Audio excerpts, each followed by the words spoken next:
Zwitter coaching में आप सबका स्वागत है। और हम एक टॉपर्स टॉक प्रोग्राम कर लेकर के आते हैं। ऐसे बच्चे जो नीट 2022 में सेलेक्ट हुए हैं, उनसे हम बातचीत करते हैं, उनकी मेहनत को हम जानते हैं, उनकी स्ट्रेटजी को हम लोग जानते हैं कि उन्होंने कैसे काम किया जिससे वो नीट में सफल हो पाए। तो आज हमारे साथ नीट में सफल हुए स्टूडेंट राजवेंद्र सिंह हैं। मूलतः तो ये रहने वाले जौनपुर के हैं, लेकिन अभी सभी लोग आशियाना लखनऊ में रहते हैं और आशियाना लखनऊ में ही ये जो है वहीं एलपीएस से इन्होंने इंटर अपनी पढ़ाई किया है, इंटर की पढ़ाई पूरी किया है। और अब हम राजवेंद्र से पूछेंगे कि इन्होंने कैसे मेहनत किया कि ये आज ये मुकाम हासिल कर पाए। तो सबसे पहले राजवेंद्र जी, हम आपका ज्वेटर कोचिंग में स्वागत करते हैं। जी धन्यवाद। राजवेंद्र, आपसे ये पूछना है कि आपने नीट का पेपर जब सेंटर पर गए और नीट का पेपर आपने देखा सबसे पहले, तो नीट का पेपर देखते ही आपके मन में कैसा लगा या कैसा महसूस हुआ, क्या रिएक्शन है उस पर? सबसे पहले जब नीट का पेपर होता है तो मोस्ट ऑफली ज़्यादातर लोग बायो सेक्शन से शुरुआत करते हैं और मैंने फिजिक्स और केमिस्ट्री देखा नहीं था तो बायो से मैंने शुरू करी। फिर जैसे जैसे लगने लगा कि बायो का पेपर लेंदी हो रहा है या ज़्यादा बढ़ रहा है तब टेंशन बढ़ने लगा कि क्योंकि फिज़िक्स मोस्ट प्रोबेबली आती थोड़ी टिपिकल आती है, बट जो एक्स्ट्रा हमें 20 मिनट का समय मिला था तो उसमें अच्छा खासा पूरा बायो में यूटिलाइज हो गया। तो मतलब जहाँ बायो अप्रॉक्स 40 टू 45 मिनट में कंप्लीट हो जाता है, वहाँ पे एक सवा घंटा लग गया था अच्छे से पूरा। तो फिर हम लोग केमिस्ट्री पे आए। केमिस्ट्री भी अच्छी खासी थी, लेंदी नहीं थी बट ठीक थी, मतलब पेपर के हिसाब से ठीक थी। एंड फिज़िक्स बहुत अच्छी बात थी कि मतलब इस बार थोड़ी ज़्यादा टिपिकल नहीं आई, स्ट्रेट फॉरवर्ड क्वेश्चन थे और स्ट्रेट फॉरवर्ड आंसर थे। और जब इतनी प्रैक्टिस हो चुकी होती है कुछ चीज़ें तो ओरली आने लगी थी उस प्रैक्टिस के हिसाब से। तो फिजिक्स ठीक थी बट बायो लेंदी थी और लेंदी की वजह से वो मुश्किल हो गया था। यानी आप जब पेपर देखे तो सबसे पहले आपने बायो का पेपर किया, फिर उसके बाद केमिस्ट्री, उसके बाद फिजिक्स। लेकिन बायो का पेपर देखने के बाद आपको महसूस हुआ कि बायो का पेपर लेंदी है। जी पहली बार। फिर क्योंकि इसके बाद घबराहट हुई? जी घबराहट तो हुई थी क्योंकि इस समय जहाँ पे 40 मिनट लग रहा था उसका दुगना समय लगना, तो और नीट में सिर्फ समय का ही खेल फिर है। उसको कैसे मैनेज किए? पहले तो जितना आ रहा था अच्छे से मैंने उतना किया। हाँ। ऐसे रीजन के जो थे वो मैंने छोड़ दिए अच्छे से। हाँ। उसके बाद केमिस्ट्री पे मैं आया। केमिस्ट्री पे जब लगा कि हाँ चलो इसमें समय बचा के मैं फिजिक्स में ले सकता हूँ, तब मैंने केमिस्ट्री की और फिर फिजिक्स करा।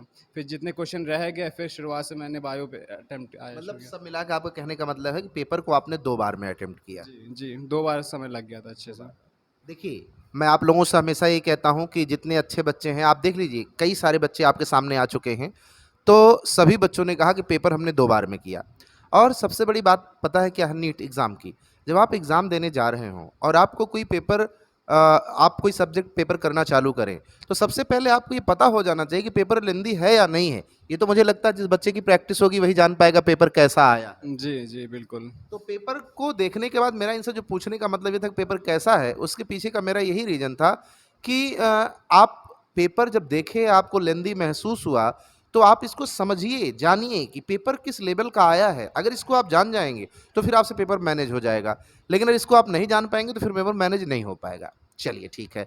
दूसरा क्वेश्चन आपसे ये है कि आपके कितने क्वेश्चन बायो में करेक्ट हो रहे हैं, कितने क्वेश्चन फिजिक्स में, कितने क्वेश्चन केमिस्ट्री में? मेरे 82 क्वेश्चन बायो में करेक्ट हो रहे थे। फिजिक्स में 42 हाँ। और केमिस्ट्री में 38। केमिस्ट्री में 38। चलिए ठीक है। इनके केमिस्ट्री में 38, फिजिक्स में 42 और बायो में 82 क्वेश्चन करेक्ट हो रहे हैं। ठीक है, बहुत अच्छा। अच्छा, हमें राजविंद्र आपसे ये बात करना है कि बहुत सारे लोग तैयारी करते रहते हैं, कुछ लोगों को समय लग जाता है सेलेक्ट होने में, कुछ लोग जल्दी हो जाते हैं। आप तो सेकंड अटेम्प्ट में ही सेलेक्ट हो गए हैं, दूसरी बार में ही राजविंद्र सेलेक्ट हो रहे हैं। तो जिनको समय लग रहा है, क्या उनको बीच में तैयारी छोड़ देनी चाहिए या उनको तैयारी करते रहना चाहिए? अगर उनको लगे कि नहीं, हाँ, हम काम अच्छा कर ले जा रहे हैं। सेंस नहीं होता जब आप इतनी मेहनत करके बॉर्डर तक आ रहे हैं एंड 500 अबव मार्क्स आ रहे हैं, तो एक लोग देने में ज़्यादा अच्छा नहीं है। मतलब आप आराम से दे सकते हो, बस आपको ये चीज़ रहना है कि आपको स्टिक किस पे रहना है। आपको बायो में जैसे एनसीईआरटी है, एनसीईआरटी 2 किताब है, उससे पूरे आपके 360 मार्क्स मिल रहे हैं, तो आपको उससे बाहर नहीं जाना। केमिस्ट्री में भी ऐसे आपकी 4 किताबें एनसीईआरटी। आप एनसीईआरटी पे स्टिक रहिए और टीचर पे ट्रस्ट करिए। टीचर जो आपको बताएगा कि जो पढ़ना है वो पढ़ना है, जो नहीं पढ़ना वो नहीं पढ़ना। आपको विश्वास करना होगा टीचर्स पे। टीचर्स बहुत मेजर रोल प्ले करते हैं। बहुत अच्छी बात। राजवेंद्र ने बहुत अच्छी बात कही कि आपको टीचर्स पर विश्वास रखना होगा। जो टीचर पढ़ा रहे हैं वही पढ़ना होगा, जो आपसे कह रहे हैं छोड़ देना उसको मान लेना होगा और निश्चित तौर पर फिर आपको सफलता मिल जाएगी। बहुत सारे बच्चे मान नहीं पाते हैं इस बात को, वो एक्सेप्ट नहीं करते, वो लगता है कि हमें कुछ और पढ़ना, कुछ हमें और पढ़ना। क्या ये आदत बच्चों को सिलेक्शन से दूर करती है? जी बिल्कुल। मेरे हिसाब से सिलेक्शन का एक नियम होता है और वही वन और फॉरमोस्ट वही एक नियम होता है कि तुम्हें साल भर तुम्हें टीचर्स के पैरों पे गिरना है। वो जो कहें जैसा कहें वैसा करो और तुम्हें एक साल बाद तुम्हें रिज़ल्ट देंगे, 110% वो गारंटी देंगे। और सारे कंपटीशन का यही रूल होता है, जो सर कहें क्योंकि उनका इतना एक्सपीरियंस है पढ़ाने का, उनको क्या पता है कहाँ से चीज़ आने वाली है। अगर तुम्हें लगता है कि तुम्हें ये एक क्वेश्चन के पीछे भागोगे तो वो तुम्हें ऐसे 10 क्वेश्चन बताएंगे जो आने के अच्छे चांसेस हैं। वो इतना पढ़ा चुके, उनको पता है नीट का पैटर्न क्या है, नीट किस हिसाब से चल रहा है, और तुम्हें पढ़े हुए 1-2 साल हुआ है। तो टीचर्स पे फोकस रह के ट्रस्ट करना बहुत ज़रूरी मुझे ये लगता है, और कहीं नहीं भागना चाहिए। आपको एनसीईआरटी पढ़ना चाहिए, पेपर देना चाहिए, पेपर देना बेस्ट है। मतलब आप टेस्ट, अच्छा हाँ, दूसरी एक बात मुझे और बतानी थी कि राजवेंद्र ज्विटर कोचिंग से टेस्ट सीरीज से जुड़े हुए थे। राजवेंद्र ज्विटर कोचिंग के टेस्ट सीरीज से जुड़े हुए थे, तो राजवेंद्र आपका क्या मानना है कि क्वेश्चन की प्रैक्टिस की कितनी बड़ी भूमिका है नीट के एग्ज़ाम में? बहुत ज़्यादा कितना ज़्यादा? है, बहुत ज़्यादा होता है, क्योंकि आप एक तरीके से समझ लीजिए कि आपके पास 180 मिनट होते हैं और आपको 200 में से 180 क्वेश्चन करने होते हैं। तो हर क्वेश्चन 1 मिनट के हिसाब से होता है और वो आपकी प्रैक्टिस से ही सिर्फ बन पाएगी स्पीड।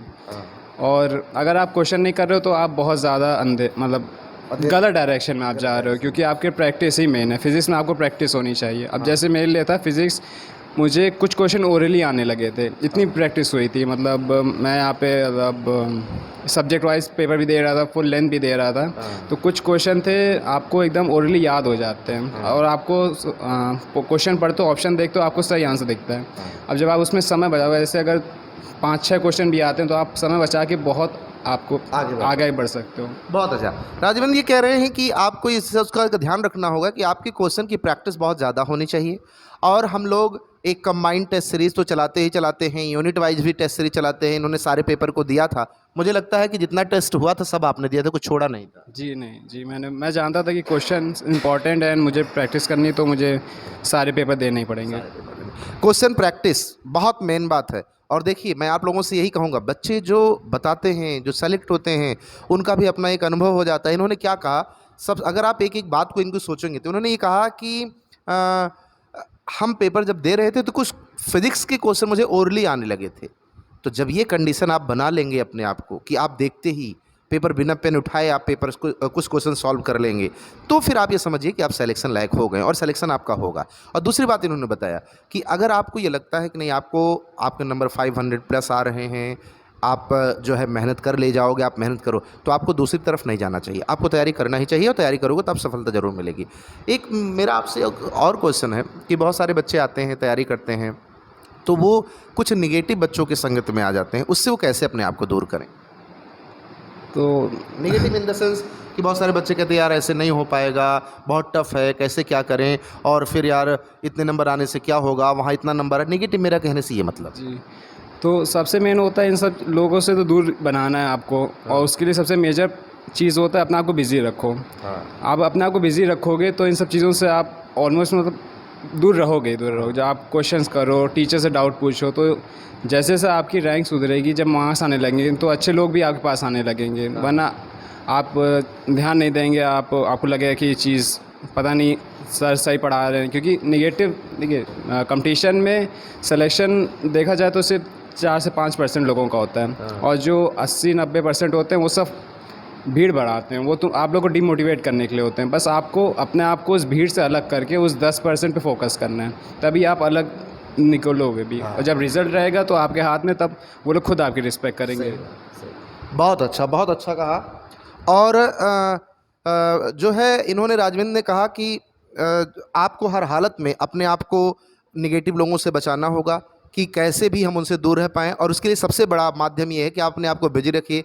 ज़्यादा से ज़्यादा क्वेश्चन की प्रैक्टिस करिए। जितने ज़्यादा क्वेश्चन की प्रैक्टिस करेंगे उतना ज़्यादा आपके लिए बेहतर होगा, उतना ज़्यादा आपके लिए अच्छा होगा और लोगों से आप दूर होंगे। और जैसे जैसे आपको आने लगेगा, जैसे जैसे अपने आपको बिजी, वैसे वैसे फिर आपके साथ अच्छे बच्चे आपके टच में आने लगेंगे और अच्छे बच्चों के साथ में भी रहने में काफ़ी इंप्रूवमेंट होता है, सुधार होता है। मुझे ऐसा लगता है कि अगर अच्छे बच्चों के साथ रहें और कम्युनिटी एक ऐसी बन जाती है, एक ऐसा ग्रुप बन जाता है कि नहीं अच्छे बच्चे हैं, तो उसका भी बेनिफिट मिलता है। जी, बिल्कुल, एक पॉजिटिव एनवायरनमेंट रहता है, उसमें आपको जो डाउट रहते हैं, आप डाउट क्लियर कर सकते हो। क्या पता कुछ चीज़ें आप ना पूछ रहे हो, पर कोई दूसरा पूछ लिया, उसमें भी आपके डाउट क्लियर हो गए।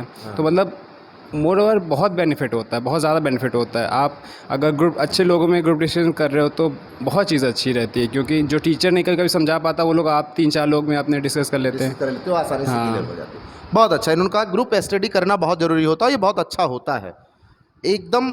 एक फ़ोन हम रिसीव करेंगे। हेलो, ठीक ठीक है, प्रणाम सर, आराम सर जाइएगा सर, अच्छे से, ठीक है सर, ठीक ठीक ठीक ठीक, प्रणाम सर, प्रणाम। तो एक और आपसे क्वेश्चन पूछना है कि बहुत सारे बच्चे ऐसे होते हैं कि मतलब वो तैयारी उनको हम लोग समझाते हैं, घर वाले भी समझाते हैं कि नहीं ऐसा है कि आप समय दो, लेकिन वो अपने आप से ही डिमोटिवेट रहते हैं। उनको आप क्या कहना चाहते हैं? घर वाले तो चाहते हैं कि कर लें, लेकिन बच्चों को विश्वास नहीं होता कि नहीं हम कर पाएंगे, तो वो कैसे अपने आप को विश्वास दिलाएंगे नहीं हम कर ले जाएंगे? देखिए, इस कंपटीशन में सबसे बड़ा रोल होता है जब घर वाले सपोर्ट कर रहे हैं। हाँ। बहुत लोग के घर वाले सपोर्ट नहीं करते। अब आपको मेजर फेस आपको अपने पेरेंट्स को करना है। पेरेंट्स आपको सपोर्ट कर रहे हैं एंड टीचर सपोर्ट कर रहा है, आपको फिर क्या चाहिए? आपको मेहनत ही करना है। आपको करना क्या है? हाँ। सब कुछ आपके पेरेंट्स कर ही रहे हैं, आपको सिर्फ पढ़ना है, पढ़ना है, पढ़ना है, और उसके अलावा कुछ करना नहीं है। तो जब एक काम है आपके लाइफ में, अभी अभी मतलब 1 साल आपको सिर्फ पढ़ना है, पढ़ के आप अच्छे सिलेक्शन कर लोगे, तो जहाँ पेरेंट्स की खुशी रहती है, वो एकदम अनमोल रहता है, वो बहुत ज़्यादा अच्छा रहता क्या है। बात कही है। आप अपने आप को कभी भी, जब पेरेंट्स सपोर्ट कर रहे हैं, टीचर सपोर्ट करने के लिए तैयार हैं, तो फिर आपको एक बार चांस लेना ही चाहिए, आपको मेहनत करनी ही चाहिए और परेशान नहीं होना चाहिए। अच्छा, कुछ लोग हमसे यार ये भी पूछते हैं कि सर तैयारी कब से हमें चालू कर देना चाहिए, शुरू करना चाहिए, 12th बाद करें या फाउंडेशन बैच से करना चालू करें, इस पर आपका क्या कहना है? मेरे हिसाब से तैयारी आपको शुरू से, आज जब भी आपको लगे कि मुझे तैयारी करनी है, आपको तब से करनी चालू कर देनी चाहिए। नहीं, जैसे बहुत लोग नहीं पूछते, बहुत बच्चे इंटर पास करके आते हैं तैयारी करने और बहुत बच्चे 11 से तैयारी करने लगते हैं, तो आपका इस पर क्या कहना? नीट के लिए कब से समय देना चालू कर दे बच्चा, तो उसके लिए थोड़ा ज़्यादा बेहतर हो जाए, थोड़ा ज़्यादा आसान हो जाता है? तो उसके लिए सबसे बेस्ट रहता है 11 से ही होता 11 से है। आपका मानना है? हाँ, क्योंकि फाउंडेशन आपका ज़रूरी है, क्योंकि इतने कंपटीशन में अगर आपको निकालना है, जैसे 18-19 लाख में पर सिलेक्शन रेशियो बहुत कम है, तो आपको शुरू से ही शुरुआत करनी पड़ेगी। 11th है तो 11 से आप एकदम जुड़ जाइए कि आपको कुछ नहीं देखना है, और फाउंडेशन बनाना ही बनाना होता है कंपटीशन में, तो मेजर चीज़ वही है। और आपको जो चीज़ पढ़े अच्छे से पढ़िए। और मतलब फाउंडेशन वैसे इनका भी कहना है। और राजविंद्र, मैं आपसे कहना चाहूँगा कि आप टेस्ट सीरीज से जुड़े हुए थे, तो आप ज्वेटर के बारे में कुछ कहना चाहेंगे? मैं बस इतना कहना चाहूँगा कि मैंने एट फर्स्ट बस टेस्ट सीरीज़ के लिए किया था, क्योंकि मुझे क्वेश्चन प्रैक्टिस करनी थी और मुझे एग्ज़ाम के लिए अपने आप को एकदम परफेक्ट बनना था, क्योंकि मेरे पास समय कम था और सिलेबस का टेंशन रहता था। तो एट फर्स्ट मैं सिर्फ टेस्ट सीरीज़ ज्वाइन करने के लिए आया था, बट यहाँ पे आके बताया कि अगर तुम्हें कोई डाउट रहता है तो यहाँ टीचर हमेशा अवेलेबल रहते हैं। एंड मैं टेस्ट दे के भी आता था, तो टीचर मुझसे पूछते थे, बेटा तुम्हें कोई डाउट है या कोई प्रॉब्लम है, तो वो मतलब पूरा सॉल्व करते थे। बाकायदा सपोर्ट मिला, बाकायदा टीचर भी। टेस्ट पेपर का लेवल ठीक रहता है ज्वेटर कोचिंग? जी, टेस्ट लेवल बहुत एकदम एक्यूरेट रहता है, जैसा नीट में आता है उसी हिसाब से रहता है, और बस वैसा होना भी चाहिए। बस आपको टाइम मैनेजमेंट आना चाहिए, पेपर बढ़िया बहुत अच्छा होता है। अच्छा, पेपर देते रहने से टाइम मैनेजमेंट भी सही हो जाता है? जी बिल्कुल। अच्छा, एक लास्ट क्वेश्चन आपसे ये है कि ऐसे आप सेलेक्ट हुए, आपको कोचिंग की तरफ से तो बधाई है ही है, परिवार के आपको, आपके सभी मित्रगण आपको दे रहे होंगे बधाई, तो ऐसे बच्चे जो सेलेक्ट नहीं हो पाए हैं, उनको कोई आखिरी मैसेज, लास्ट मैसेज कि नहीं हाँ आपको करना ही चाहिए, या आपको अपनी तरफ से कुछ कहना हो तो उस पर क्या? मैं कहना चाहूँगा कि जो नीट 2020 में सेलेक्ट नहीं हो पाए उनके लिए कोई मैसेज? कि वो अपना हौसला ना खोएं, क्योंकि देखिए मेहनत करने से ही आते चीज़ें। अगर आपके मार्क्स नहीं आ रहे तो कहीं ना कहीं आपने कुछ खामियां रह गई होगी, जिसको आपको कमी करने की ज़रूरत है। आप उसके एग्ज़िट नहीं कर सकते, आप मतलब उसमें से अपने आप को देखा जाए तो क्विट नहीं कर सकते हो। आपको मेहनत करना है।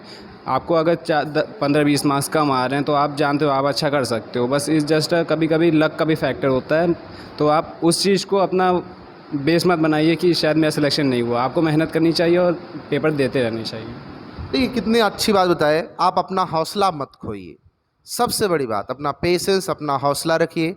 और हम ऐसे ही बच्चों से, जो बच्चे सेलेक्ट हुए हैं, आपके लिए टॉपर्स टॉक लेकर के आते हैं। ऐसे ही आते रहेंगे, जो कभी न कभी किसी न किसी माध्यम से ट्विटर कोचिंग से जुड़े हुए हैं, ताकि वो अपनी बातें आपको शेयर करें, उससे आपको सीखिए और जिससे आप भी अच्छा कर पाइए। और सबसे बड़ी बात तो ये है कि बच्चे खुद ये चाहते हैं, कि हम अपने जूनियर्स को कैसे सपोर्ट कर पाएंगे, कैसे अच्छा कर पाएंगे। तो उसके लिए, और राजविंद्र, आपने हमको समय दिया, इसके लिए बहुत बहुत थैंक्स। Ji, thank you.